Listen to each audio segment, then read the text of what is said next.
Olá, bom dia. Nós vamos gravar esse podcast aqui. Eu sou o professor Valdinei Valente, eu sou o gerente da Biblioteca Pública Ilse Lacerda. Estou aqui com meu querido amigo Paulo Tarso, com o nosso convidado, o professor Manuel Bispo. A gente está num projeto grande na Biblioteca Pública, que é fazendo mesmo esse trabalho com as fontes primárias, analisando alguns impressos antigos. E nessas descobertas que nós encontramos alguns textos, algumas poesias inéditas, inclusive de alguns autores.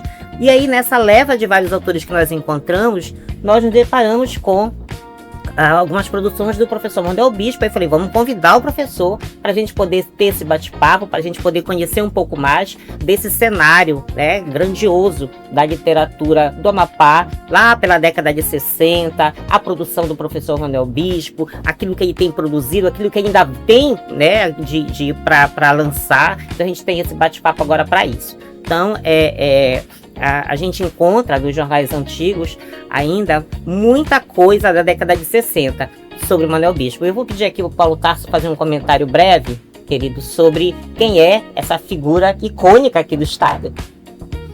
Manuel Bispo é paraense, nasceu em Belém no dia 15 de fevereiro de 1945 e criança chegou ao Amapá com sua família. E naquela época começou a trabalhar a família do Manuel Bispo no governo do território. Ele estudou no Alexandre Vaz Tavares, ele estudou na base aérea do Amapá e contam as pessoas que até o Janari Nunes chegou a tentar carregá-lo, quando ele era criança. Depois ele foi ao Rio de Janeiro, já casado com a dona Oneide, e ele vai contar para nós um pouco dessa história. Manuel Bispo já foi o presidente da Fundação de Cultura, que hoje é Secretaria de Cultura, foi membro e presidente do Conselho Estadual de Cultura, diretor da Cândido Portinari. Ele é escritor, é compositor, participou do coral da Escola Valquíria Lima, tem uma atuação muito eclética aí de cargos no serviço público e uma militância notável nas artes e na cultura, inclusive com 2 CDs de músicas gravados, vários livros publicados, e ele vai contar um pouco dessa história desde o começo, para que a gente possa conhecer um pouco da pessoa e da obra desse escritor, desse poeta Manuel Bispo Corrêa. Como foi a vinda para Macapá, professor? Bom dia. Manuel Bispo já foi apresentado e começo a contar um pouco como foi a minha vinda com meus familiares para cá. Meu pai maranhense casou com uma cabocla chamada Maria, Dona Maria para nós, e foi a convite do Janari. Em 1949 ele migrou para Macapá. Ele era carpinteiro naval, carpinteiro verdadeiro de construção de casas e marceneiro.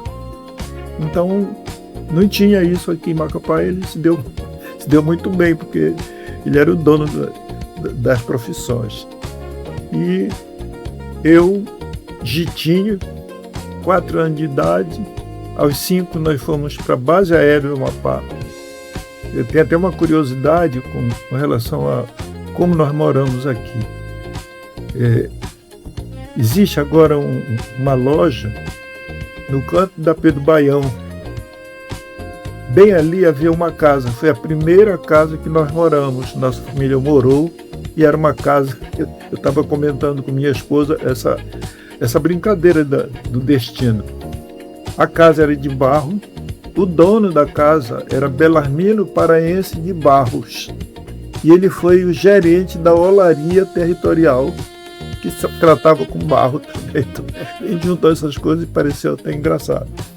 Então, base aérea do Amapá, ela cabe muito bem naquilo que eu escrevo hoje. Algumas coisas são lembranças também do meu tempo lá, porque eu fui criado como uma criança totalmente liberta, porque meu pai ia para o trabalho, minha mãe cuidava das coisas em casa e nós ficávamos com a liberdade toda, total, ia para onde quisesse. E eu sempre fui esse garoto metido a besta, eu ia em busca das coisas.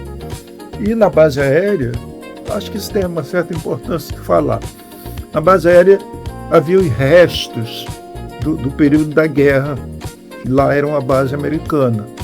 Então tinha resto de Zeppelin, tinha resto de tratores, de caçambas, de jipes, de pula-pula, como a gente chamava. E eu, curioso, andava vasculhando aquilo tudo. E eu mexia, quando tinha um guidão, eu ia lá e mexia, essa coisa toda. Então foi uma infância muito rica nesse aspecto. Aonde meu pai ia fazer algum trabalho, eu fazia questão de ir com ele, para ficar em torno ou vendo ele fazer. E foi assim que eu aprendi também a profissão de marceneiro, né? Hoje eu sou capaz de projetar, eu fui desenhista, projetista também, e sou capaz de desenhar móveis, né? Isso eu aprendi praticamente sozinho, olhando as peças, examinando cada peça que meu pai fazia. Então, esse é um aspecto da minha vida. Não tinha nada a ver ainda com literatura. Já havia um sinal com a pintura, porque no jardim da infância, toda criança gosta de desenhar, gosta de lápis de cor, essa coisa. E por lá começou isso também. Só que, diferente de alguns colegas meus, eu já queria fazer aquilo como algo além. E foi assim que, e também observando a natureza lá no momento, eu sempre cito que na base aérea, em volta lá da casa que nós morávamos, tinha uma espécie de campo e tinha um vegetal que a gente chamava de muruci, que é realmente muruci, uma frutinha, tamanho de um ramapu, coisa parecida. E tinha um fenômeno muito interessante, porque no verão eles tocavam fogo no campo. A gente olhava pela janela e via aquela língua de fogo, assim, tá queimando lá o campo. E isso era um aspecto que principiava um outro, que era a germinação. O fogo varria aquele lugar todinho, mas o muruci é um vegetal que queimava as folhas, mas ficava a raiz. Quando começava a cair as primeiras chuvas, começava a brotar. Aí era bonito você ver, parece que era um jardim replantado. Cíclico, né? Então isso era um aspecto que eu estou citando, inclusive, no meu livro, que eu estou falando da base aérea. E está na minha lembrança também isso. O que é que eu faço e o que é que eu fiz do meu trabalho? Eu coletei lembranças e avancei no sentido de dizer algo mais sobre qualquer coisa, uma certa ousadia, sem ser filósofo, sem ser outra coisa qualquer, eu querer falar das coisas que eu digo que são coisas de Deus, da natureza, sobre o domínio de Deus. Mas aí eu fico pensando, bom, se Deus criou o homem, ele deu uma missão para o homem, ele não criou à toa. Então, ao homem compete descobrir qual é a sua função, desde que ele vem nesse universo, né, grandioso, e ele pertence a esse universo. Sempre que eu falo, eu não falo como religioso, embora meu nome seja bispo, eu falo tentando ser uma pessoa consciente, né, até onde a gente pode ser. E eu fico pensando que aquilo que pertence a Deus, quando eu digo, a gente pode sim dar uma mexida, né?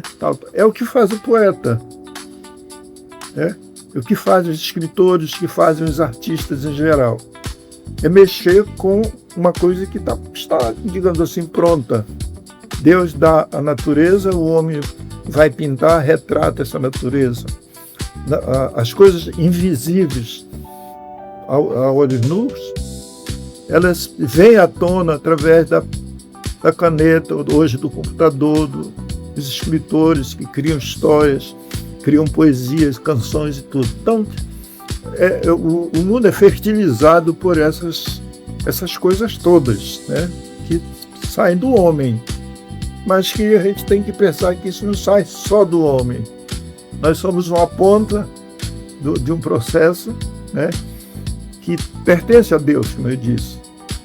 não é que eu seja altamente religioso, tenho Deus como o Criador mesmo. Eu não acredito que não tenha havido um Criador para essa coisa fantástica que é o universo. Ou coletivamente. Então, basicamente, é isso. As minhas primeiras impressões. Eu não tinha dito isso. Nessa busca pelos jornais, eu encontrei no jornal Folha do Povo, datado de 7 de junho de 64. Aí tem uma apresentação a seu respeito, eu vou lê-la. Diz assim, na seção Canto Literário, um jovem que promete. Esse é o título da seção. Aí diz assim, os versos seguintes são de autoria do estudante Manuel Bispo Corrêa, um garoto, né? Aluno da 3ª série do Colégio Amapaense. É um rapaz que, por vocação e amor aos estudos, começa a se elevar. O talento que revela não só nos seus versos, como em quadros, os quais, para com tons já fortes, prediz-lhe um futuro brilhante. Aí tem a poesia Noturno, uma poesia sua Noturno. Eu não tinha lhe mostrado porque foi uma descoberta recente. Tem essa apresentação, que é feita no jornal Folha do Povo, de 7 de junho de 64, e tem uma outra, que é datada um pouquinho depois, de 68, na seção Letras em Coluna, no jornal Amapá, essa já do Alci Araújo. Aí diz assim, os poetas do Amapá, embora a falta de meios para estabelecer o diálogo com o público, estão produzindo, em silêncio, em surpreendente silêncio. De vez em quando, porém, a mensagem salta e cai diante dos olhos míopes deste homem simples, que ele refere-se a ele enquanto cronista, né, o Alci. Hoje descubro que Manuel Bispo é poeta, bom poeta, que canta apesar dele mesmo e dos nós sofridos e lacrimados. Ouçam, aí que traz a poesia Meu Canto. Então, assim, tem apresentações, né, na década de 60, 63, 64, 68. A gente encontra em diversos jornais aqui do Amapá que eu tenho pesquisado essas apresentações. E aí a gente sabe que o cenário da literatura naquele momento, na década de 60, né, é um cenário muito diferente do que é hoje, claro, né? A produção é muito diferente. E aí a gente também tem nesse momento aqui, já há os modernos poetas do Amapá que já produzem, né? Já tem esse olhar da literatura, né? Muito, muito interessante. E eu fico pensando que se o Manuel Bispo está produzido lá em 63 e a gente está agora em 2026, são 63 anos de produção, né? Uma vasta produção, né? Então, essa minha observação, ela vai se organizar em 2 aspectos que eu queria que o senhor comentasse para a gente. Primeiro sobre o cenário daquele momento da década de 60, né? Como era esse cenário literário daquele Amapá e como é olhar para trás ao longo de toda essa produção de 60 anos, que é uma produção vastíssima. Olha, é curioso.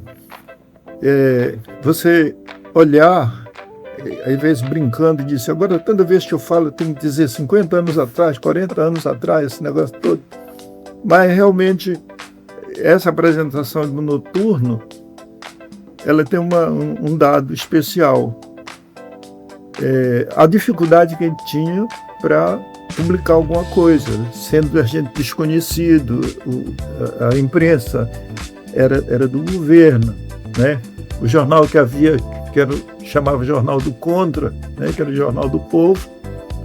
Agora, foi bom você lembrar isso aí, porque esse poema Noturno, se eu não me engano, foi um poema publicado pelo Valdemar Firmino. O Valdemar Firmino foi meu professor de alfabetização lá na base aérea. E como a cidade era pequena, a gente acabava virando amigos, se quisesse ou não, porque todo mundo estava ali muito perto, e era pouca gente e tal. E eu fui aluno dele, e coincidentemente, quando nós viemos para cá, ele acabou morando numa casa aos fundos da nossa casa, que não tinha cercado, então tomava um café em casa, ele era amigo do meu pai, e dessa amizade resultou uma coisa muito interessante também, definindo as minhas vitórias, vamos dizer assim. Ele me deu uma coleção de literatura de ficção do H.G. Wells. Foi o primeiro, aí lá estava O Homem Invisível, eu me encantei com aquilo na época e tal.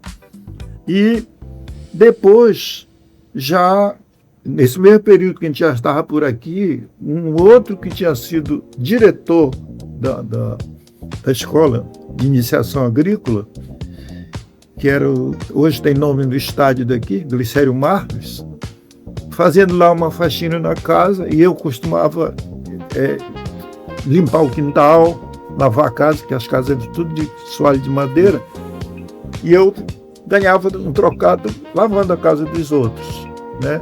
Até do irmão do Jader Barbalho, que morou aqui um tempo, né?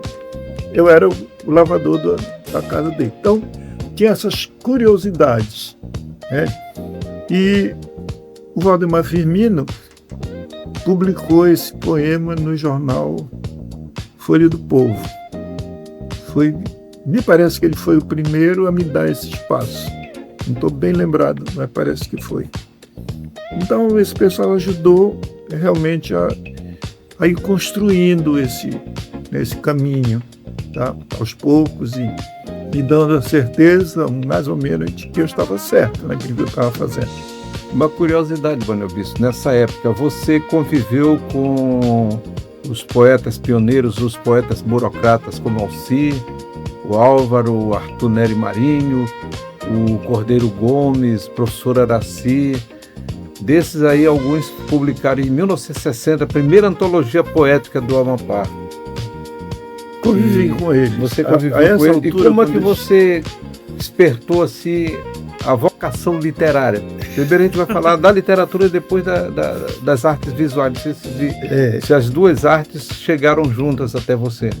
Eu não consigo ter uma certeza do quando, entendeu? É aquela história de você mergulhar, entendeu? E boiar. Uma coisa ao mesmo tempo. Não dá para a gente compreender direito. Mas eu sempre digo que quando eu me descobri, eu já estava fazendo. Então não tenho uma data precisa de quando eu comecei a fazer, né? Ler, eu gostei de ler desde pequeno, porque meu pai era leitor. Meu pai, no último dia de vida dele, ele estava lendo como era o nome do romance que estava lendo, meu Deus? Depois eu lembro. Então, em casa, nós tínhamos livros. Uma curiosidade que eu não posso deixar de falar, porque é relativo à minha mãe, a minha mãe tinha um livro. A minha mãe tinha um livro guardado com muito carinho na maleta dela, né? Onde ela botava cartas, recibos, tudinho. E, de vez em quando, ela tirava aquilo tudinho, botava os recibos tudo fora e dava permissão para a gente olhar tudinho. Era fotografias coloridas, que era uma coisa, revista argentina, né? Então, quando eu olho para essa minha pequena história, eu percebo que eu fui, de certa forma, feliz, porque as coisas caíram na minha frente. E eu, que talvez, pelo meu espírito um pouco devagar, como muita gente diz, não fui assim abocanhar com guludice. Eu comecei a trazer as coisas para mim. Um caderninho, né? E fazendo as primeiras anotações, que eu nem lembro, porque isso se perdeu, né? Eu acho que não tem muita curiosidade nisso aí.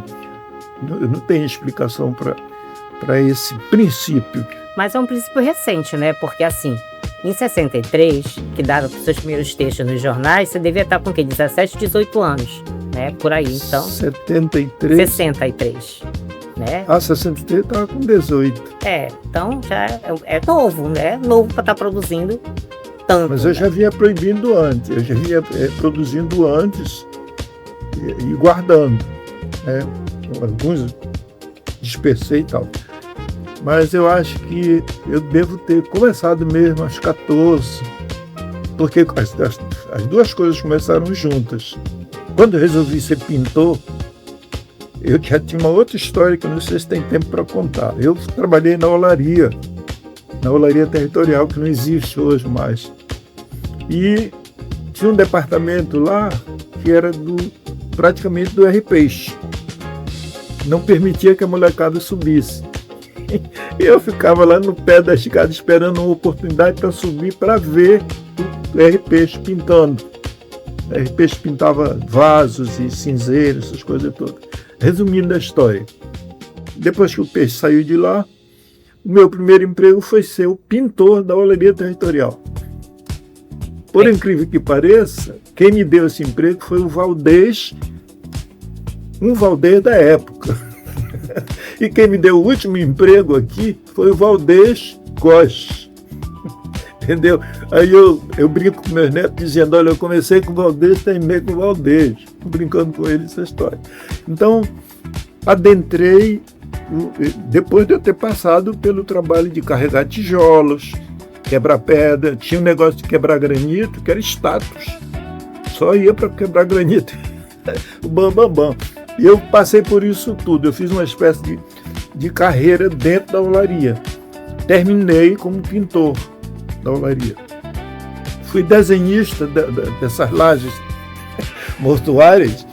Era eu que desenhava as letras para um outro profissional quebrar com cinzel, aquela coisa todinha, depois polir. Deve ter por aí no cemitério placas que fui eu que desenhei, entendeu? Então, tudo isso me enriqueceu no sentido de eu poder escrever meus poemas com uma certa propriedade. Eu não, digamos assim, eu não fico falando só de uma coisa. Ou eu fico, também não posso dizer. Mas eu sinto que eu tenho muita coisa dentro de mim que vem à tona quando eu estou escrevendo, né? Mas é uma riqueza vocabular grande, né? Sério? Tem, querido, tem sim. É muita leitura, né? Ele é um criador de palavras, né? Falar, tem muita leitura aí, porque quando a gente, esse texto seu, que foi o primeiro contato que eu tive, essa obra reunida, que é uma coletânea de quatro livros, né? Foram reunidos nesse volume, é uma riqueza vocabular grandiosa, né? Vale dizer que eu li Émile Zola, que eu li Flaubert, Dostoiévski.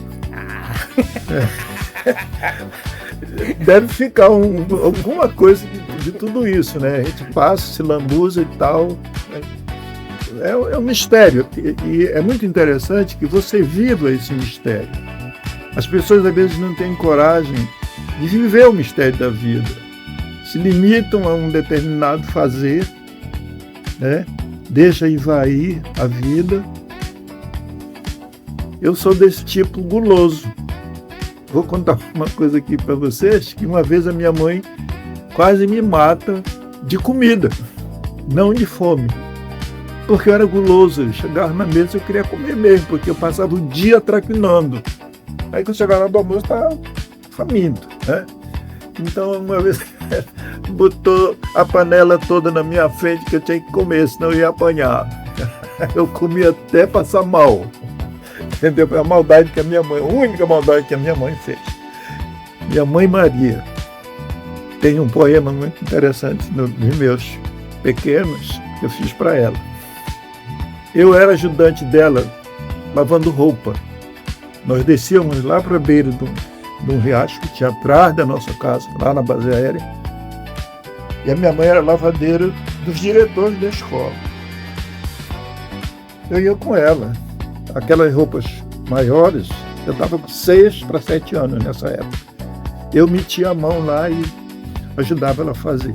Então eu acho que todo esse fazer, toda a minha passagem pela olaria, convivendo com garotos da minha idade, adolescentes, que é interessante dizer que eu não sei de nenhum desses garotos, porque existe uma pedagogia, uma ideologia que não quer que a criança trabalhe.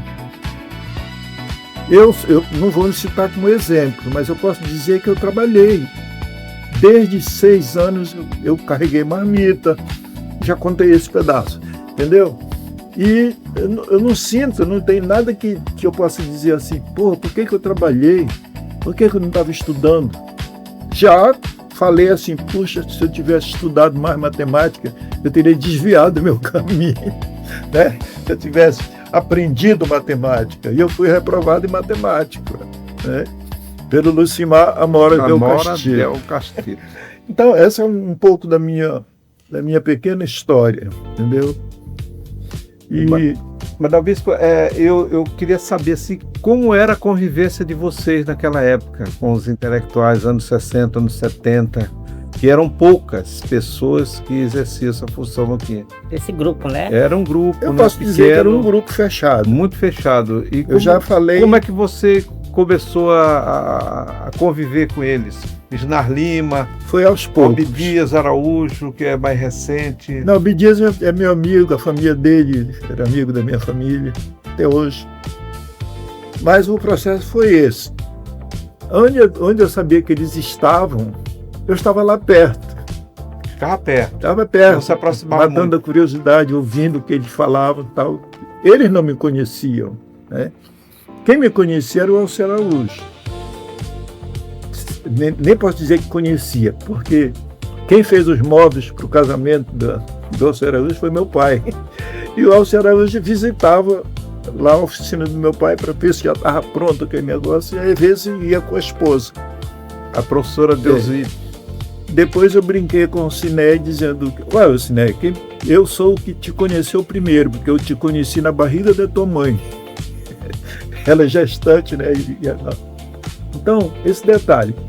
O que eu sei é que era realmente um grupo formado por esses nomes que você citou, e o Álvares da Cunha, não era Álvares da Cunha, Aloysio da Cunha e o Álvaro.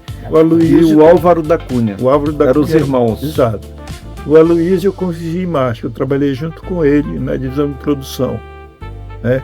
Escrevia também. Ele publicou no Modernos Poetas do Amapá. Tem alguns jornais que aparecem alguns textos dele também, do Aloysio. De quem? Do Aloysio da Cunha. Encontrei poesias dele também. Mas o Alceu Araújo faz uma apresentação muito elogiosa a seu respeito, né? O Alceu Araújo era o mais ativo. Ele era cronista, quase que diariamente estava publicando coisas. E publicava também no rádio, né? Ele tinha fazia programa na Rádio Difusora, rádio. Era funcionário público e era uma pessoa que tinha uma visibilidade muito grande aqui na época dele. Exato. E, Manuel Bispo, seu primeiro livro saiu no ano de 1978, nessa época você estava no Rio de Janeiro. Você foi para lá nos anos 70, já casado. Como é que foi a sua vida profissional e literária no Rio de Janeiro? Conte um pouco aí para nós. Eu tive, digamos assim, 2 segmentos na minha vida lá. Quando eu fui para o Rio, eu não tinha a mínima ideia de como era o Rio de Janeiro. Eu saí daqui 9 horas da manhã na Cruzeiro do Sul e desembarquei meio-dia no Rio de Janeiro. Pleno verão. Digamos assim, aquele bafo da cidade, entendeu? Já comecei estranhando, porque lá onde é o Galeão é o negócio. Então, eu fui andar na cidade. Fui conhecer logo Copacabana e tal. Mas quando isso de dia, está muito quente. Eu estranhei, eu suava dentro do ônibus, eu via as pessoas se abanando, né? Aí eu larguei tudo e voltei para cá. Eu passei o Natal aqui, viajei dia 26 para o Rio de Janeiro, quando foi dia 1º, estava aqui de volta. Aí é que eu fui fazer uma preparação psicológica para desembarcar no Rio de Janeiro. Para aceitar. Para enfrentar as paradas aqui. Você foi a trabalho ou atrás de trabalho? Você já era funcionário? Eu fui fazer um curso de arte na escola de Belas Artes? Não era a Escola de Belas Artes, era lá do Parque Lage. Certo.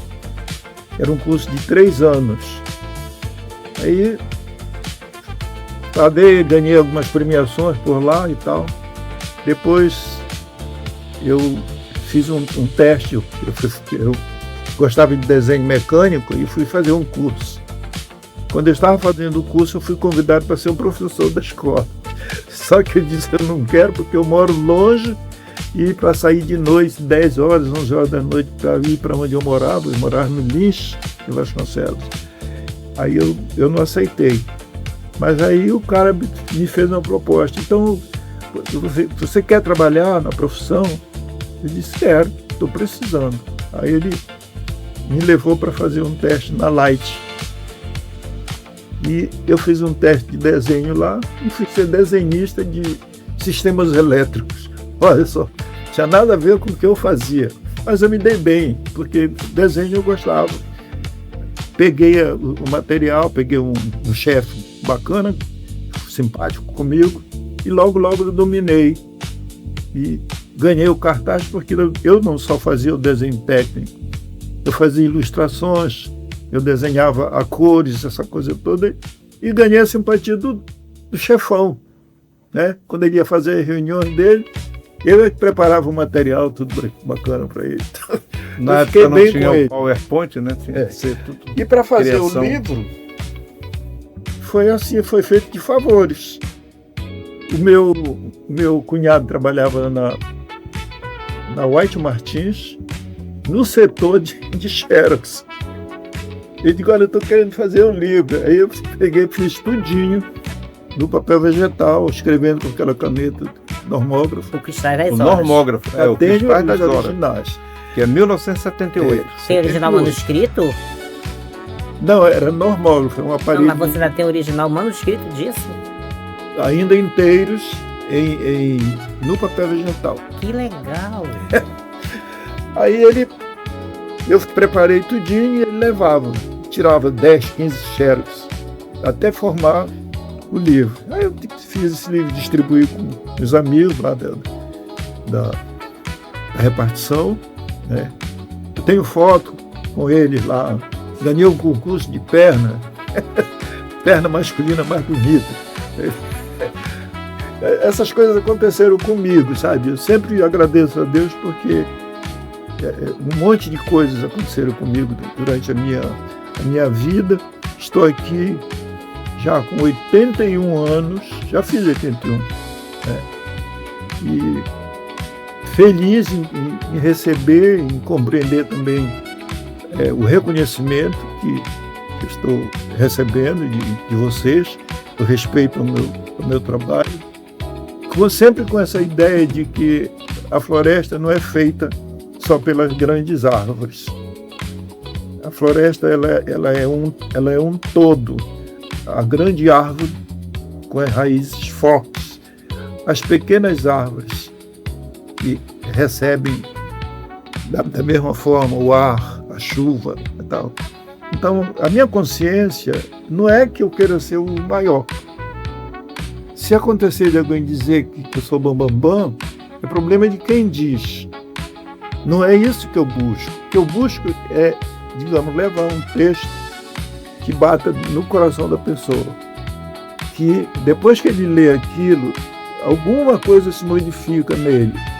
Esse é o meu propósito como pintor, como poeta. Tocar o espírito, a alma, o coração das pessoas. Essa é uma espécie de missão que aos poucos eu compreendi que seria a minha missão, né? Aqui o volume de coisas. Tem coisa aqui que eu adoro. Tem coisas que nem tanto. Tem outras que eu deixo para lá. Entendeu? Mas tudo nasceu do meu coração. E isso que importa. Deixa eu fazer nesse percurso, né, pelas artes visuais, pela literatura, também tem o momento da música, né? Música. Bom, música, eu começo dizendo que eu aprendi a cantar hino nacional com o professor Valquíria Lima.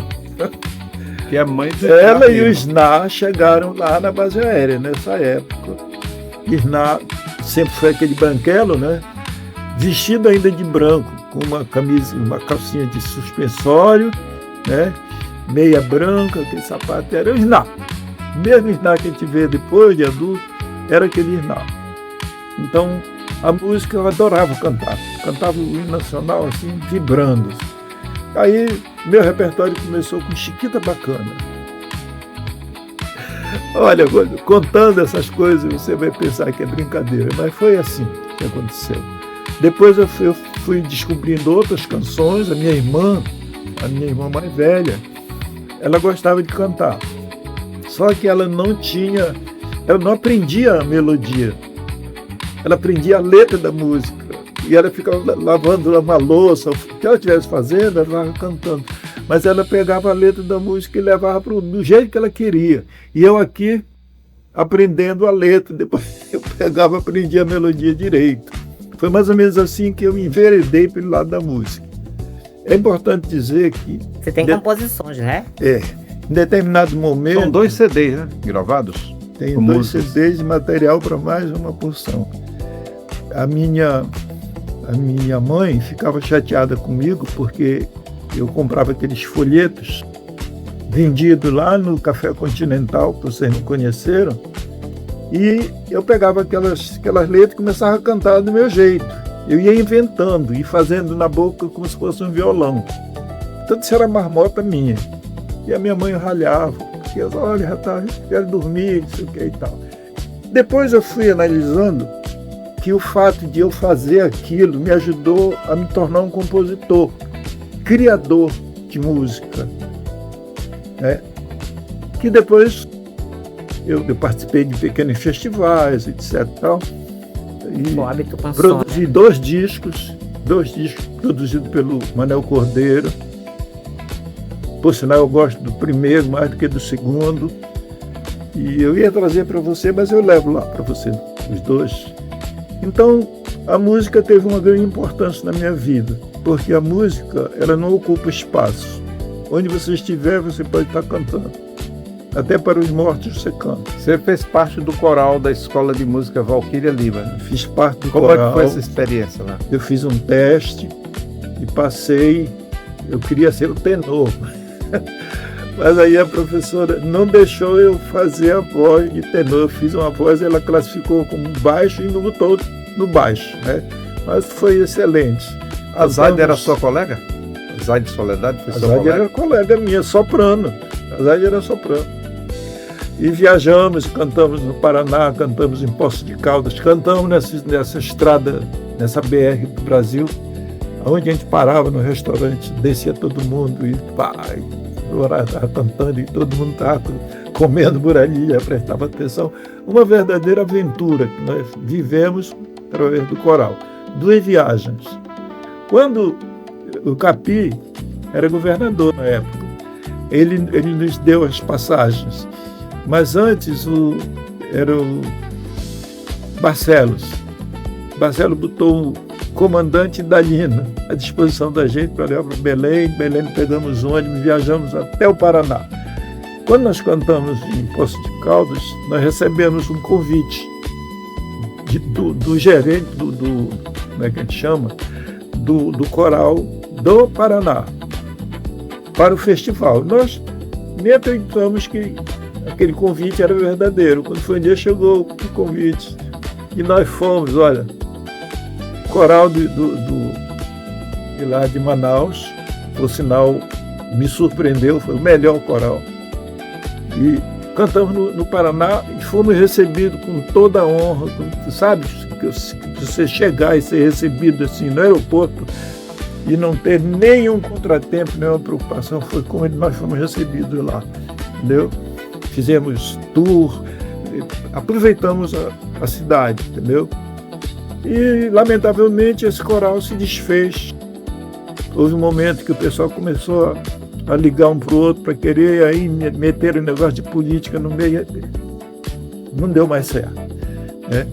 Agora, cantar, sempre gostei de cantar. Canto todo dia, eu faço pelo menos meia hora de canto. Eu tenho um repertório imenso. Aí eu saio cantando que dá na... É assim que eu vivo.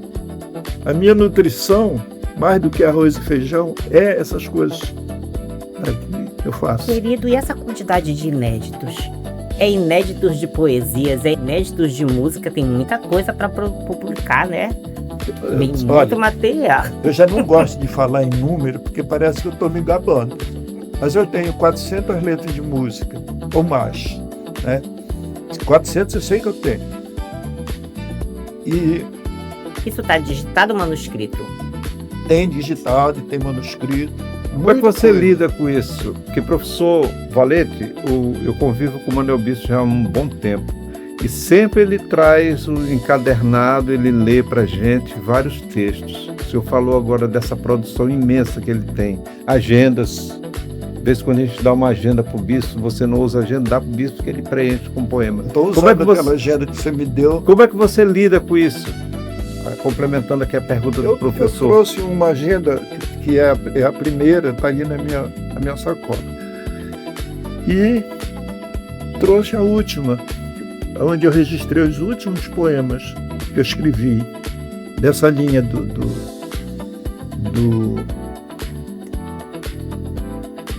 micropoemas.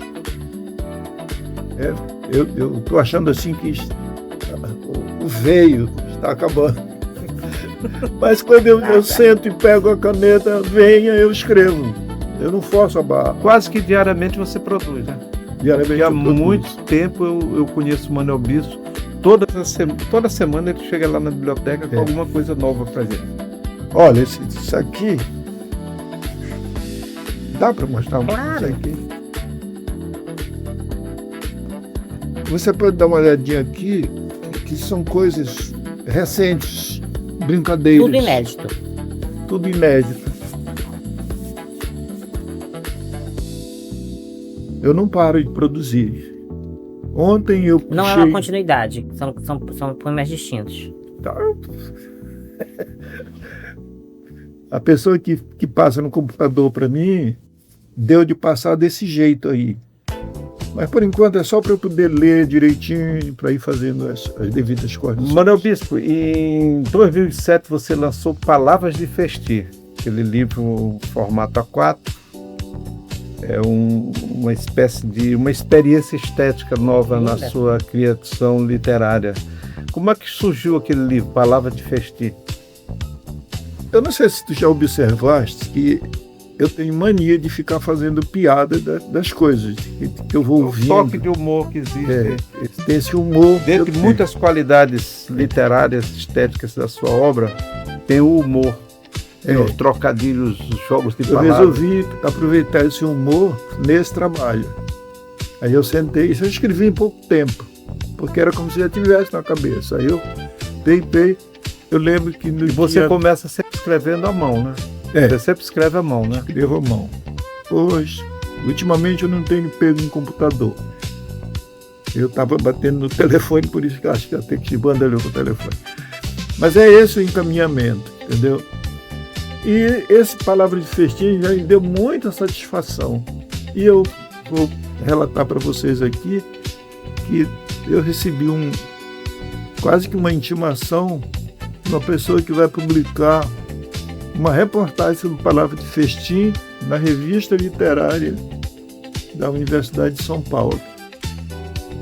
Ligou para mim para pedir permissão de... Você é bastante estudado aqui É. no Amapá pelos alunos de letras, né? Então, Vez por outra isso você é um resultado é interessante. entrevistado pelas pessoas. Como é que você se sente recebendo em vida esse reconhecimento da qualidade de sua obra? Eu escrevi aqui, professor Valete, seus poemas são escritos numa linguagem que prima pela subjetividade e as imagens demonstram seu conhecimento da música e das artes plásticas e ampla visão de mundo. Já no conteúdo, o poeta reflete sobre as grandes indagações do ser humano, fala do amor e dos sentimentos e contradições que nos acompanham pela vida. O lirismo, expresso numa linguagem trabalhada e bem cuidada, faz com que sua obra poética alcance um nível elevado e situa-se entre as mais importantes da produção poética brasileira. Como é que você se sente sendo avaliado, não só por mim, mas por todos os professores que têm acesso, Eu o acho grande que público dá, que tem dá acesso à sua obra? Dá um certo orgulho, sabe? Uma gratificação, porque eu sempre digo que quando você pega um poema pronto, você tem duas coisas a dizer: tá bonito ou não tá, né? Você nunca pensa que aquilo deu um trabalho para fazer. A pessoa não vê o trabalho que está por trás. Então, um pouco da minha vida foi dedicada a esse tipo de coisa. Pintar quadros, fazer música, fazer poesia, esse negócio todo. Então, se esse reconhecimento, pelo menos no território nosso aqui, se ele chega, eu só tenho que me sentir feliz, né? Porque eu sei de outros que não alcançaram isso, ou foram antes, né? Ou não alcançaram mesmo. Então, eu me sinto gratificado e também agradeço àqueles que reconhecem no meu trabalho algum valor, né? Isso corresponde à minha expectativa, procurar fazer bem, né? Acho que é por aí. Certo. Olha, o professor Manuel Bispo, nosso poeta, ele ocupa a cadeira 36 da Academia Amapáense de Letras, né, que é o Alexandre Vaz Tavares, teu patrono. E, professor Valente, por uma indicação nossa lá, ele é nosso presidente em honra da Academia, uma homenagem para ele, que o propus e foi aceita. E ele é o nosso presidente em honra, como uma pequena homenagem da Academia ao trabalho do Manuel Bispo. Mais do que justo, né? São 6 décadas no mínimo, né, de produção, e que começa bem antes de 63, com uma produção intensa e extensa, né? Que nem ainda precisa, tem muita coisa para publicar, tem um material muito, muito bom. Eu tenho material para escolher o melhor que a pessoa achar para publicar. Naquilo que eu escrevo tem um pouco da minha vida e tem um pouco daquilo que a gente chama cultura popular. Eu escrevi um texto chamado Tomara. Você sabe o que é tomara? Pois é uma palavra sonora, bacana e tal, que é usado na linguagem. Tomara que você não vá fazer tal coisa, tomara. Eu peguei essa palavra, botei como cabeça de uma série de poemas. Tomara que isso não seja aquilo, desenvolvi uma porção de poemas com esse título, né? E esse um outro que eu desenvolvi, foi isso que deu naquilo. Eu fui brincar com esse negócio de isso deu naquilo, olha, aquilo deu naquilo, aí peguei, fiz um outro, tá? Escrevi uma série de poemas, começando sempre dizendo assim como madre ora, comadre fia, usando sempre palavras dessa linguagem popular. São 100 quadrinhas, né? Um desses, digamos, se fechar a gente abre, se quebrar a gente conserta. Eu fui fazendo esse ideário, é uma coisa que tem 100 poeminhas que estão guardados lá, e tem esse outro, né? E tem um monte. Tenho 23 livros arrumados que não fazem parte desse grupo aqui. São poemas escritos até 24 para lá. Que não estão publicados. Não estão publicados, né? E de lá para cá eu tenho 14. De 24 para cá eu escrevi nessa brincadeira, mas eu deixei digamos assim, de primar por uma poesia muito rebuscada. Eu resolvi brincar simplesmente com as palavras, né? E acho que pode dar certo, porque é o que eu fiz com Palavras de Festim. Você vê Palavras de Festim? O que é que eu escrevi ali? Os cães uivam para a lua, né? Eu contei com a ajuda do Luiz Porto, nós discutimos assim, como representar esse poema. E deu certo, né? Então, essa produção, que eu tenho um certo orgulho até de ter alcançado, foi também deixando de fazer outras coisas, porque eu parei com a pintura. Eu estou completando 30 anos que eu larguei a pintura. Meus quadros estão lá, tem uns que não estão nem acabados, está tudo por lá. Agora que eu cumpri mais ou menos esse papel, eu estou voltando, estou me organizando para voltar a pintar. Ainda estou devendo um quadro para o Paulo. Então, a minha vida é isso. É essa mistura de coisas sérias com coisas banais, como a poesia, né? E leitura.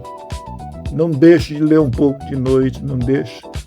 Vou até 2h, 2h30, acordo 9, 10. Por isso que eu só chego lá atrasado. Por isso que ele tem chegado atrasado lá na biblioteca. Então é mais ou menos isso. Na música, eu tenho parceria com Nivito, parceria com Zé Miguel, parcerias felizes, né? Tem uma parceria com o Nivito, que tem uma história toda interessante. É que eu dei umas letras para ele, e aí ele não mexeu, não viu, sei lá. Passou um tempo, aí quando eu encontrava com ele dava uma desculpa e tal. Aí eu disse, numa terceira vez, encontrei com ele, o Manel Cordeiro estava aqui em Macapá. Nós estávamos lá no estúdio com o Manel Cordeiro. E ele estava tomando uma cerveja. Eu cheguei, aí ele quando me viu, antes de eu perguntar qualquer coisa, disse, ô bicho, não sei o que, e disse, olha, não fala nada. Pega essa letra aqui e vai fazer essa música agora. Ele pegou e entrou lá no outro quarto. Dentro de meia hora ele saiu com a metade da música pronta. Eu disse para ele, nós imaginamos essa música mais ou menos assim. Aí o Bito, Indade e eu cantarolamos para ele. Tá, ele foi lá para dentro. Meia hora depois eu entrei. Rapaz, a música é uma beleza. Eu vou te dar o CD com a música. Zé Miguel tem uma parceria também, que ele próprio já disse que está doido para gravar com uma orquestra sinfônica. Significa que, né, foi uma parceria feliz. Tá? E tenho gravado com a Oneide Bastos, tenho gravado com o Carlos Peru, sambas, gravei com o Carlos Peru. Eu tenho música gravada com a minha voz, eu tenho composição minha, com a letra, arranjo do Manel Cordeiro e música minha, interpretação minha. Por sinal, ficou modéstia à parte, uma das melhores coisas que eu fiz, assim, sozinho, na área da música. Então, é uma produção imensa. Desenhos, já fiz desenho de bico de pena, já fiz aguada. Ontem eu puxei uma caixa que estava lá em cima da estante com uma série de desenhos meus que eu fiz para pintar. Mas como eu suspendi a pintura, eles ficaram lá. Quando foi ontem, eu disse, como é que vocês estão aí? Está tudo enroladinho. Eles, olha, vou pegar em vocês de novo, hein? Tá, puxei, deixei lá em cima da mesa. Desenhos para pintura. Tudinho já preparado. Só agora ampliar e tal. Então eu tenho muito trabalho. A minha preocupação é a vida agora, né? Porque com 82... Cuidando dos netos também. Cuidando dos netos. Meus netos são 4 garotos assim, espetaculares. E o que é que eu posso querer mais da vida? Né?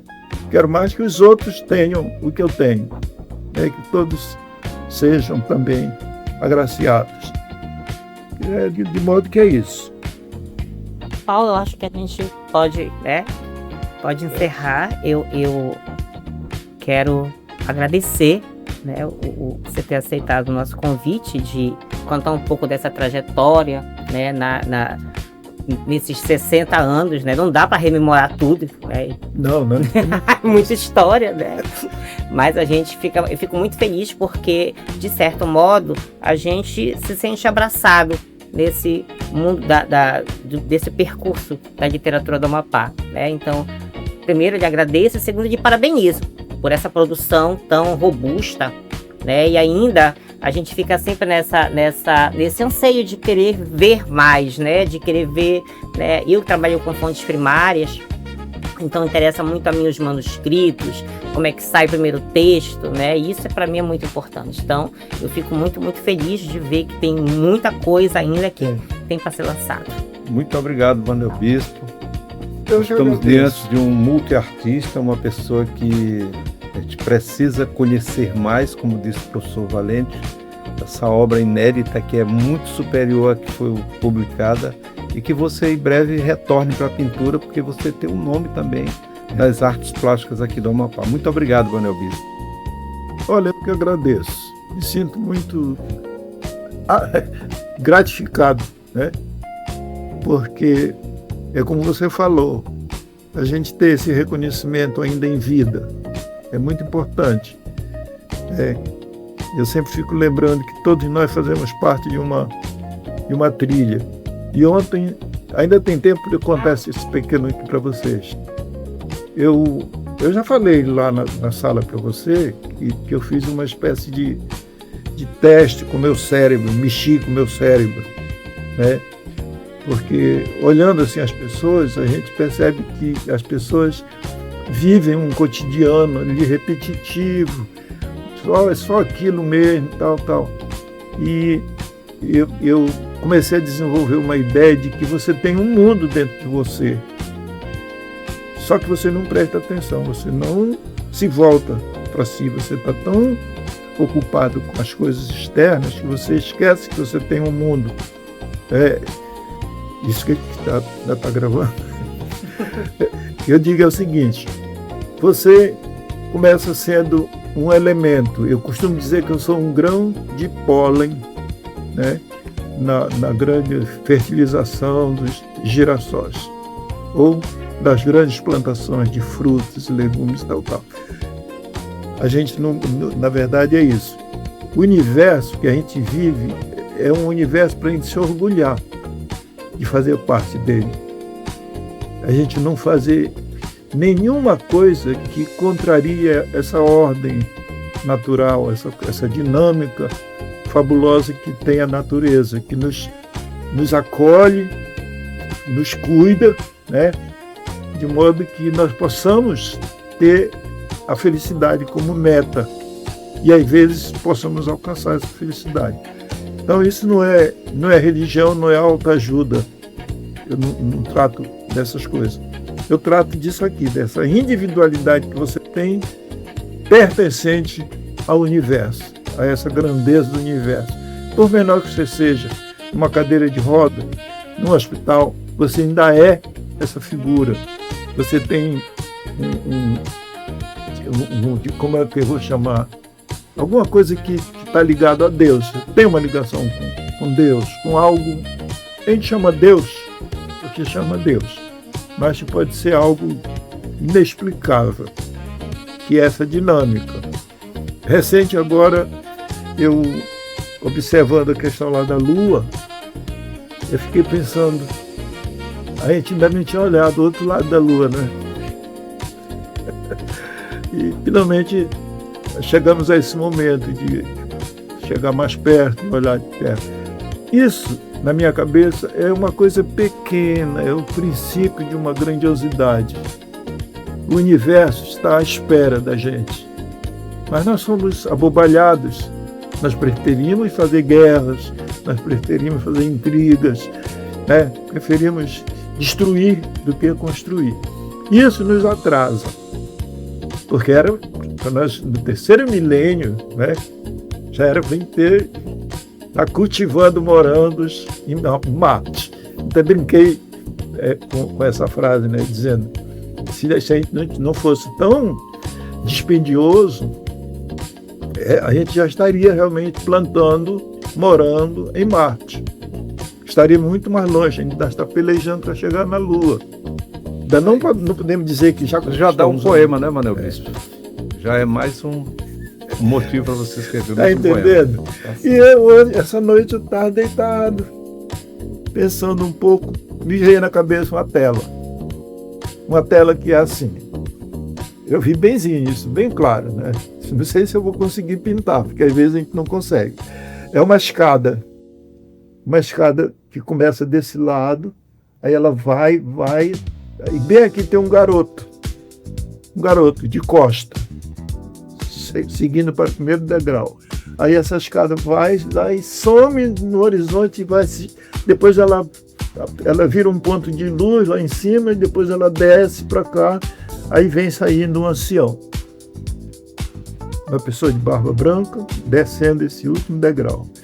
Isso veio na minha cabeça inteirinho. Agora, se eu vou conseguir pintar, eu não garanto, entendeu? Mas a imagem veio, um chão bonito e tal, a escadaria fazendo isso, some no horizonte, tá, vira um ponto de luz e depois volta a aparecer aqui, só que aqui já tem um homem, né? Então, essas coisas elas vêm na minha cabeça. É por isso que eu insisto em dizer que você tem que usar mais o seu cérebro, não só para o cotidiano, sabe? Exatamente. O cotidiano é muito pequeno para a grandeza do cidadão. Ok. Muito obrigado. Obrigado, né, professor, mais uma vez. Por nada. Então, Eu é que fico agradecido. Então a gente encerra aqui esse podcast, um podcast que a gente começa agora a fazer, né, nesse trabalho de buscar as fontes primárias, de buscar a conversa com escritores, de trabalhar a literatura viva que a gente tem no Amapá. Muito obrigada.